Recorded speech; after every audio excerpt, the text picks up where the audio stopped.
صنعتکاروں اور تاجروں نے آئندہ بجٹ کے لیے وزیر خزانہ اسحاق ڈار کو اہم تجاویز دے دی ہیں۔ کہتے ہیں برآمدات بڑھانے کے لیے علاقائی ممالک کی پالیسی کو دیکھتے ہوئے اقدامات اٹھانے ہوں گے۔ IMF کے ساتھ چلنا ہے یا نہیں، واضح سمت کا تعین ضروری ہے۔ اسلام آباد سے محمد عمران کی رپورٹ۔ PDM حکومت کا الیکشن سے پہلے آخری بجٹ، تاجروں اور صنعتکاروں کے لیے کیا امرات ہوں گی؟ تجاویز پر کام جاری۔ صدر Islamabad chamber of commerce and industries Ahsan Bakhtiari کا کہنا ہے کہ ٹیکس نیٹ میں اضافے کی اشد ضرورت ہے۔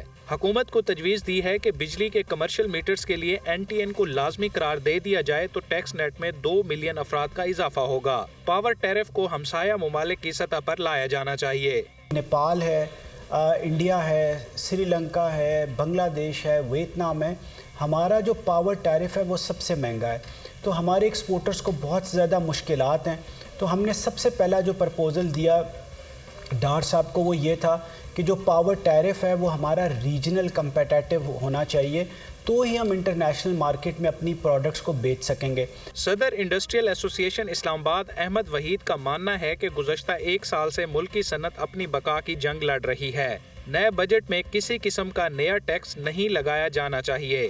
روس، ایران اور چین کے ساتھ ہونے والے 2 طرفہ تجارتی معاہدے پر عمل درآمد ہو جائے تو ڈالر پر انحصار کم ہو سکتا ہے۔ جو SRO بھی ایشو ہوا ہے، جس میں ہمارے بائی لیٹرل ٹریڈ ایگریمنٹ ہو رہے ہیں اور جس میں dependency on the dollar will be very less, Iran کے ساتھ، رشیا کے ساتھ، چائنا کے ساتھ، ان کے ساتھ ہماری ان کی لوکل کرنسی میں اگر ہمارے جیسے نیبرنگ کنٹری ہماری کری، اگر اسی لوکل کرنسیز کے اندر، وائی ناٹ پاکستان کی کرنسی کے اندر اگر ہم بارٹر ٹریڈ کیا جائے تو آئی تھنک یہ ڈپینڈنسی ڈالر کی ختم ہو جائے گی۔ ریل اسٹیٹ اور کنسٹرکشن انڈسٹری سے وابستہ سردار طاہر محمود کہتے ہیں کہ ملک میں غیر یقینی سیاسی حالات کے باعث ریل اسٹیٹ انڈسٹری کو کافی نقصان برداشت کرنا پڑ رہا ہے۔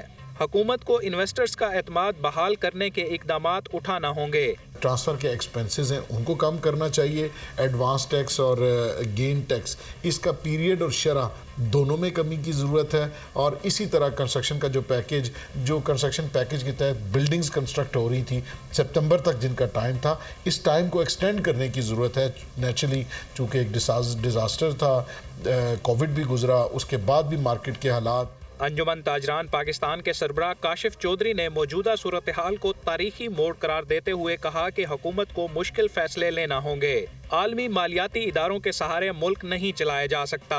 عالمی مالیاتی اداروں سے قرض لے کر معیشت چلانے کے نتیجے میں معیشت درست نہیں ہو سکتی۔